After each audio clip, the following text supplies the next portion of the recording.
Right, so yeah, we are back. Romford Horrific 2026, day 4. We are nearly done, and we've just shown a feature called They Wait in the Shadows. Now we're going to talk to some of the crew behind this movie.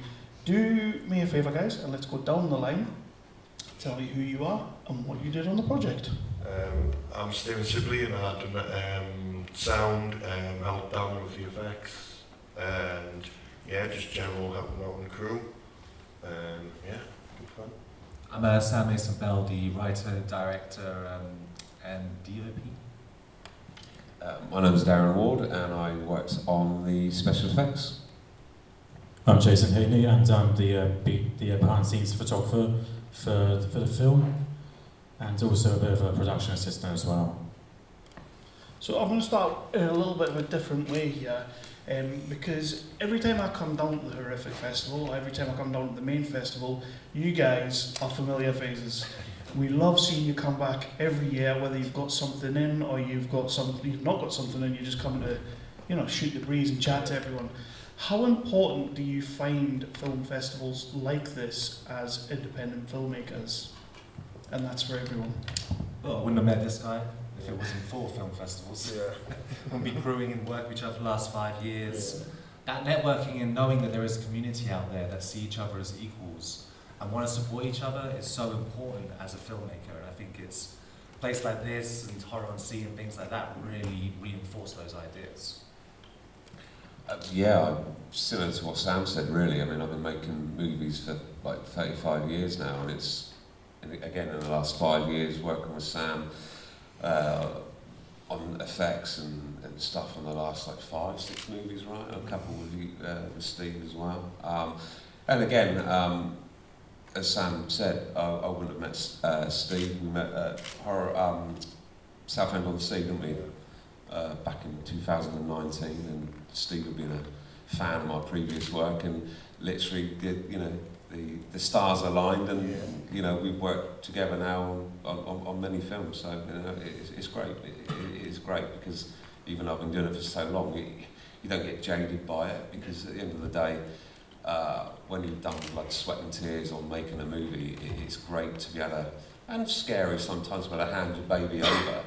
And this is the premiere for this movie, so it was great for Sam and for everyone involved to be able to sort of say, well, okay, we've worked on this, over to you guys, whether you love it or you hate it. That is just, that's making movies, whether you're independent or Hollywood big budget, you're going to have opinions, and that's what's great as well. It keeps you coming back for more. Yeah, because that's the sort of thing I'd agree with both of you, because I've been doing films for 2 years now, and I've had and also a film student at Solent Uni, and I have done a couple of films with Sam and Darren and Steven. One of them was shown at Southend last month, called Exhibition of Evil, and which I also worked on with them, and also film festivals are a great way for your work to be promoted out there for everyone to see, which is such a great opportunity, because that was your first one, wasn't it? Yeah, it was. Because Exhibition of Evil was the first one. That's anything I worked out with has been shown, and today's the second time as well. Yeah, it's great to get Jason along, and because he's new to it, and learning, and like when you're on a set, it's always great to have extra pair of hands, and it's invaluable, so it's great. Excellent. Well, welcome to the merry land of misfit toys. Steven, I love seeing you at festivals, and I've seen you scribble notes because I think you just have a million ideas a minute. How many of your projects or projects that you've worked on with other people do you think have been created at festivals? Quite a lot, actually. I think if it wasn't for meeting Sam, I wouldn't be anywhere near what I've done. I think you meet people on, again, what they're saying, you meet people on your level, your ground, and it doesn't matter what your budget, everybody's there to support each other and bring, because You could meet your next effects artist at the bar, you could meet your next scriptwriter at the bar, you could meet anything, and I think that's so important to have them moments, because when else are you going to take the opportunity? And it does bring a lot of confidence out in people, because it is, a film festival is the easiest thing where you can just go to someone and you go film in, whether you have or not, they might just be spotting someone, but you can break the ice so well and so easy. And I think it's such a, well, it just gives you the energy on it. The energy on Yeah. I love it. Matrix. So, They Wait in the Shadows, let's talk about this film. Fantastic film that we got to show today, and I didn't realise it was like the first time you've had a premiere or anything like that, so that's awesome. So we'll start there, is where did the idea come from? Did you have a scene in mind? Did you have a theme that you wanted to explore? And then it just expanded from there? It was really the idea of that duality of the sisters playing the monsters, and that use of like playing with insecurities and trauma to bring out those creatures. Because like, if demons and monsters were real, they're gonna look into you and find every little weakness to you, every little insecurity, and make your life hell. And I just thought it'd be interesting to have these two sisters who've already explored this when they were younger, returning to it. So yeah, it was really just, because I wrote the film years ago for originally Jessica Hunt, who was in it, and Annabella Rich. And we talked about full body makeup, and the monsters, that was like the starting point, was let's make these monsters look like, alive creatures, So then, yeah, it just, over the years, kept like going in the background, and it just felt like the right time to jump on it, really. I mean, I love doing chamber pieces, and with this one, it was expand the world just a little bit more, having the past, having a bit more of Portsmouth and Southsea with the seafront and stuff, and not just feel so confined where the audience could feel a bit more alienated from it. And in terms of your cast and crew, Megan and Jessica are both absolutely brilliant. The chemistry between them, whether they're fighting or being sisters, Yeah. It's just really good chemistry all around. How did you? Obviously, you had Jessica in mind anyway, but then how did you go to get those two on the cast and then convince these guys to join you? Well, Jess is an old friend of mine. We've directed a couple of features in the past. The Truth Fall Out back in 2018, came out in 2020. Megan had been wanting to work with us for years. Now, originally we did have another actress involved with this film, Viviana Snow, but due to her own schedule, timing wasn't working. Megan jumped on it straight away when I advertised it. She was messaging, she was saying that she tried for other films. I looked at her headshot and thought, oh shit, yeah, she did try for some other films. So it was just good timing. Yeah. And she just, I think because again with when they were together, they were acting like sisters. They were looking after each other. And that felt so important to see. And I hadn't had a chance yet to see her film The Stellars that Megan was in last year, Sweden and Romford. But I'd heard that she was working with Annabella Rich on her film, and I just wanted to work with her. And with Jess, it was a bit of a challenge for Jess, because she's never really done a lead feature role. But I knew that if we kept the script a little bit more lighter, the believability of the sisters, this really heavy stuff, the trauma stuff, so I didn't want the film to be too dour, too just I wouldn't say serious, but I wanted them to have their back and forth in it, so you just believed it a bit more. So it was important developing that with those two, and they just kind of nailed it. And for the rest of you guys, what was the pitch to get you in? Do you want to throw some blood around? That's good enough for me. So no, as we said before, I mean, we've been hanging out once, twice a week for the last 5 years, so kind of ideas and it sounds like, we're going to do this, and we just sit around and talk about the effects, see what we can do. But yeah, he doesn't have to twist my arm too much. I just enjoy in between doing my own stuff, because my projects seem to take years in between. So it's just nice to be able to get involved in someone else's work, whereas I can just turn up and, as I say, get messy and have some fun, really. So love it. I do want to talk specifically as well on the visual effects, because there are some really gnarly effects in here, and I think you guys done a great job of when you have the demon, the monster, the hellscape sort of thing. Can you talk to us a little bit about how you got all that? I'm assuming it was all practical, everything practical. Yeah. Can you talk to us a little bit about that?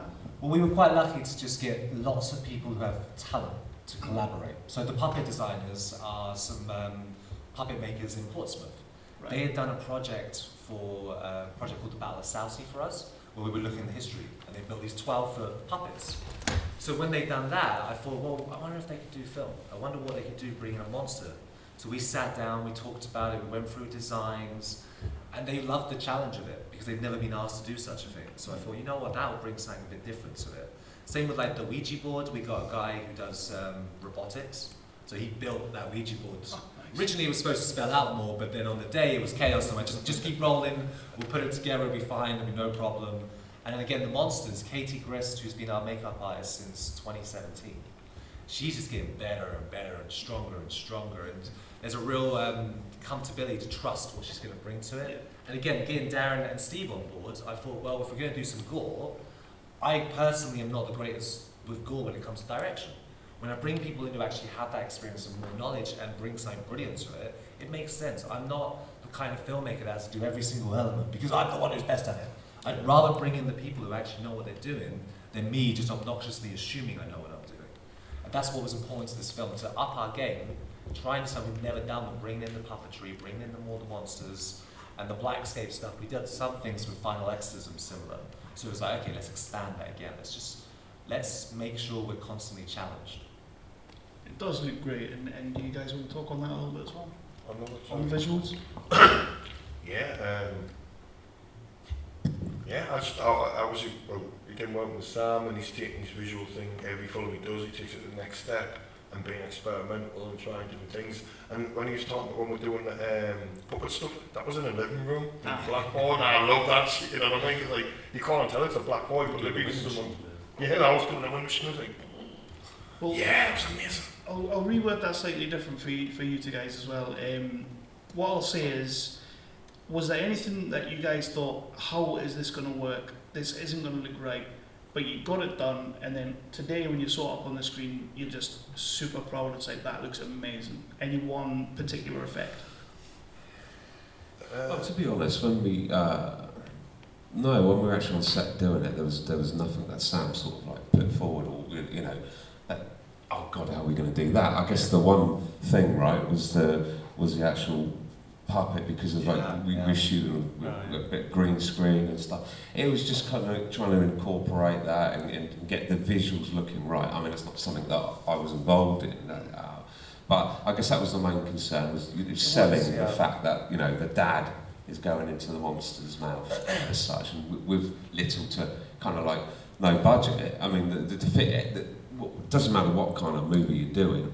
As an independent, you're battling with the big boys and girls. So it doesn't matter what you've got. If you've got £100, £1,000, 10,000, whatever, you want it to look like $1 million, or as good as you can, because as an independent, and there's so many people now. Like when I first started doing it in the 90s, it was a lot more kind of not niche, but it was a lot smaller. There wasn't as many people.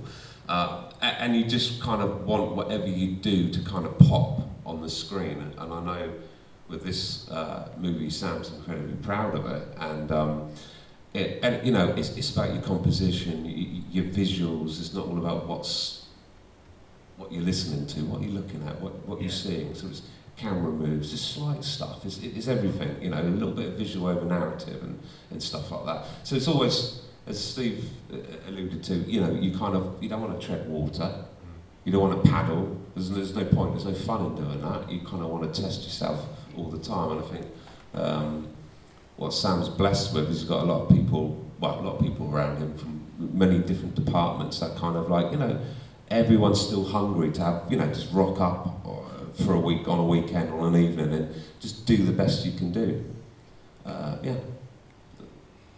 If you could go back to the very start of this shoot and tell yourself something that you've learned during this shoot, what would you tell yourself? I think one of the things that, like rewatching it then, I'm very aware that I can be a little bit of a slow filmmaker. Like some scenes might drag out too long just to go, well, we need to get to a certain run of time. So things like that, I was so conscious of. I didn't want a scene to overstay. I wanted the characters to hopefully come across, and again, you're not just going, how long are we going to watch her paint, or how long are we going to watch the person wake up, So it was about giving that speed.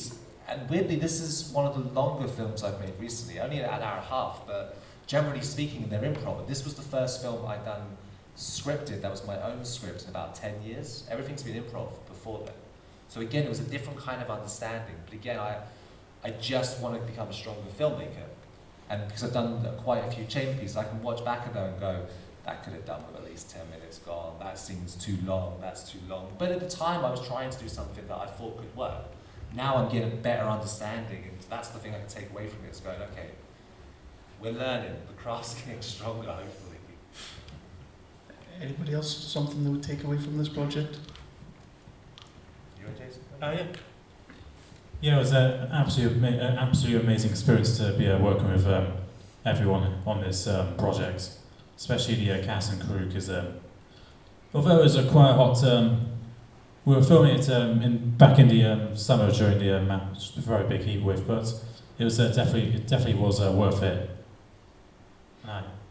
And it was also worth seeing it on the big screen as well.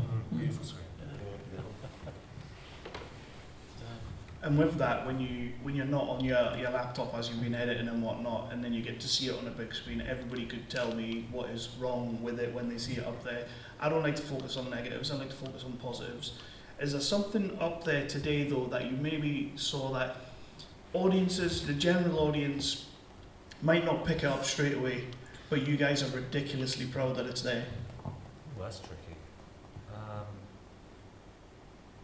I don't know, actually, that's a tricky question, because again, like, I'm always going to say, well, the continuity with the chips and the phone being flipped, I'm like, oh, I didn't notice that when you see it on the bigger screen. Jesus, how much continuity does Scorsese can do it, you know? That's just, one box of chips between the two. yeah, you're going to have some continuity errors, but yeah, I mean, what the audience might not pick up, and I don't know, like, I like the swiftness, and I really love the characterization that everyone brought to it, and you don't know what's scary as a filmmaker. You have ideas and you think, okay, if you just prolong that moment where they're expecting that beat, or just do it one beat less or one beat more, you're going to surprise the audience. So I don't know how the scares work in that regard. And I'm always questioning, like, is this even fucking scary? Is this disturbing? Or is this just light? Is this too light, you know? That's up to these guys to decide. So at the end of the day, the audience are the ones that are relevant in the experience. And one of the things that I noticed more today than I did when we were going through the selection process is your score on this is pretty good. Your score's really good in this film. I like the score. Can you talk to us a little bit about that? Well, it's a guy called Alberto Macioni, an Italian guy. He did some work on a film I made a couple of years ago called Devil May Care. And do you know when you get those random messages, if you're a filmmaker, from people outside your country going, I want to score your film, and you're like, we're never going to work together. But you can dream. You can dream because you're going to want money. And he was happy to do it at a lower rate, and he just jumped into it. This film, I mean, I love Italian horror from the 70s and 80s, so I thought, well, if we get an Italian to put that score and bring that emotion to those different levels, and he just kept producing stuff from the script stage, so he's just bringing us music, giving us a vibe, and yeah, I love what he did with it. It really had that romanticness to it. I was going to say, it's the first time I've seen it with the score, and some of the piano work at the end is very kind of House by the Cemetery feel vibe to it, so yeah, it's very impressive. It really is, it really is. Anything you want to say about Steve? No, I'm just going to agree with that. Yeah, it's a good score. You did a really good job, because like you say, getting someone Italian has that pure essence. And you've worked with Yeah, man, he's doing some torture. Yeah, he's a bit Noel for them. Yeah. You give him some more stuff, so Yeah, he's going to do the fancy film. Might do, I don't know. So, do we have anybody out in the audience that would like to ask a question? We don't have a mic, so you will have to shout. We've got go for the lad at the front first. I'd be interested to know how did you raise the budget for the film, and where's it going to go now? Is it streaming or DVD, or what's the sort of future of it? well, we actually started doing an Indiegogo. We didn't hit our target, and then a couple of months later, a producer from America called James Cullen Brezak, who's done For Jennifer, he's done loads of stuff.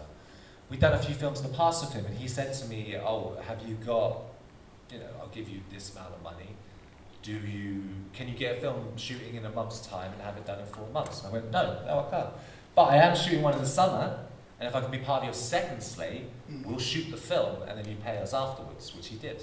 So we managed to get the funding through that. Cleopatra Entertainment, I think they're an LA-based record label that launched a boutique film site. So they funded the film, and the film comes out on May the 12th on physical media and VOD. I assume in North America first, but they did say there's going to be a UK release as well. I'm glad you asked that, because I did actually notice James's name in the credits at the end, and I was like, oh, that's interesting. Yeah, he likes to pop up little bits of cash for filmmakers and just go, as he says, think of it like El Mariachi, you know, the Rodriguez film. Yeah. Here's 7,000, go and make your film. And we've done that a few times with him, and it's all. And this one was the first one I felt like he trusted me because it was my script. Before, I had to be taking American scripts, rewriting for Britain, lower the budget somehow, and they were tough. But this was a lot more like, okay, he's got the confidence just to let me go with our storytelling. And we'll have another one a little bit further back. Yeah, I have a question. How long was your shooting schedule, and were you satisfied with that? And did you guys want to go back, or do you think you got everything you want? Well, we shot over initially 7 days at the Airbnb. And then we realized as we were going that the dream sequences and a lot of that kind of stuff, we're going to have a second slate. So we came back, we hired a theatre, we got some locations, and we shot that over a long weekend in April. So in total it was about 11 days, and in that bit where he gets sucked in, we watched that and we were like, this doesn't work, so we reshot that. So there was always the opportunity to go back and reshoot little bits, but Megan's based in Brighton, which is about an hour away from Portsmouth. Jess was based in Portsmouth at the time. So we didn't try to reshoot too much, but roughly, yeah, it's about 11, 12 days kind of thing, which is quite normal for our kind of films in the past. If anything, it was a couple of days longer than Final Exorcism was. But yeah, I think if we had more time, then that would have been cool. But it's not going to sound like a lot of crew, but we had students who did their work placement with us. So they did a lot of handheld stuff, they did some sound work.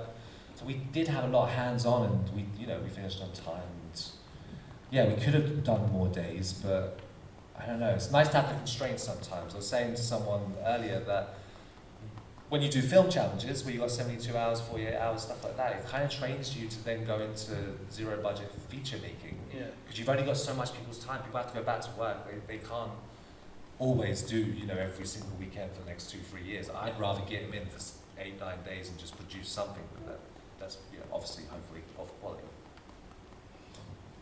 Anyone else? No? So I'm going to ask a couple here. As filmmakers, as independent filmmakers as well, everybody knows it's hard, it's not easy. It's not easy at any level really, but when you guys are doing your work, it's a little bit harder because, budgets and whatnot. What keeps the fire burning to create these projects for all of you guys? Just getting the opportunity to work with people and bringing people together.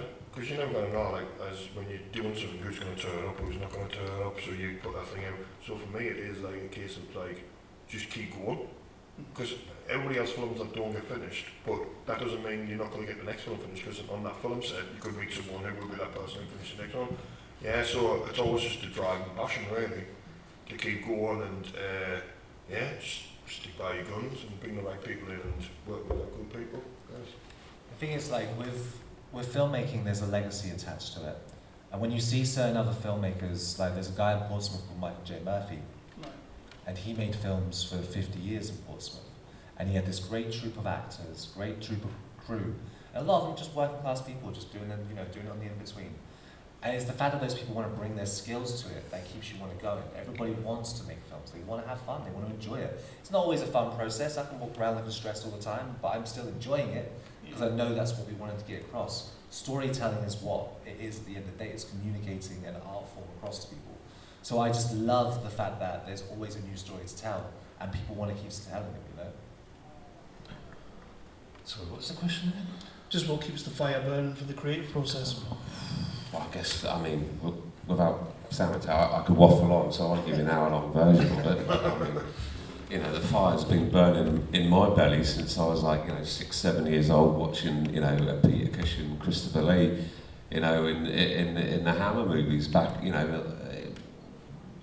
the 80s on TV. That's when I first started to want to make movies, and then, like many 70s children, I used to go downstairs on a Sunday morning and watch whatever the old man had rented out the night before. So I was introduced to, zombies and cannibals at quite an early age.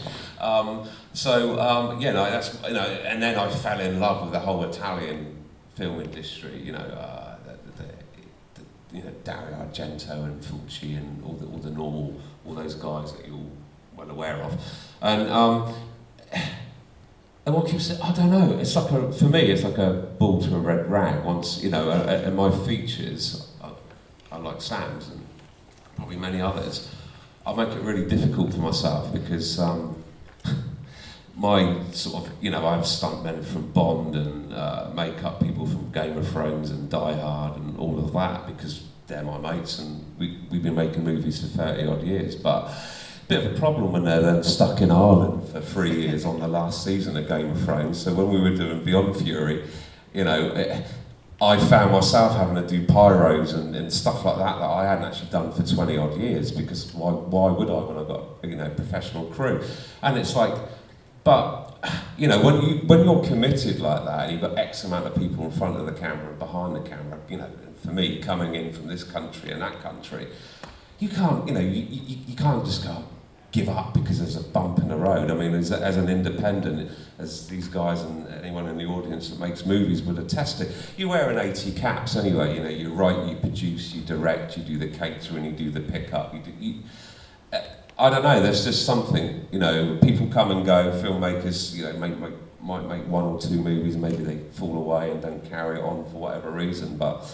You know, for the diehards, I just think it's just something that's, you know, in your DNA and the fire in my belly just kind of never really goes out. I wouldn't lie, sometimes, you know, after 4 years of struggling on getting a feet, you know, making a movie, you're kind of depleted a little bit. But then, you know, you bump into, like, start hanging out with Sam and Jackson, and to be honest with you, you know, seeing these guys being as prolific as they are, it kind of, like, reignites that fire for me. Not that, you know, it was just like I come off after a long movie, and it's like, Christ, I don't want to go into another 4 or 5 year span on doing, you know, another feature. So it was quite nice. In that 5 years, we've turned out what 5, 6, 7 movies, and as I say, yeah, I think if you really got the bug, the fire never goes out. So what's the question again? Just the passion. What keeps the passion burning? My sort of passion would include just growing the best amount of experience I can get for whether it's on a feature film or a short film or any project that comes in my way. Because at the moment I'm a film student at Solent University, and I've been having out with a couple of their films, and also some of Sam's films and his friend Isaac Lawrence, who did the Tormented and The Revenge. And that's also very good for if you're a filmmaker, just working with different people and growing as much experience as you can. So we're going to round it out with this one. If you could remake any classic horror movie that you absolutely love and adore, however, the full cast is puppets, the whole cast, what classic horror movie would you remake with puppets? No, you should think. Let's go first. Nightmare on Elm Street would be fun. Little puppet Freddy going through the dreams and all the string of the blood going out. Like maybe what's it called? Dream Warriors, yeah. That in puppets with the little. Yeah. It's already the puppeteering with the veins and stuff, so. Yeah, that'd be fun. God, that's such a good one.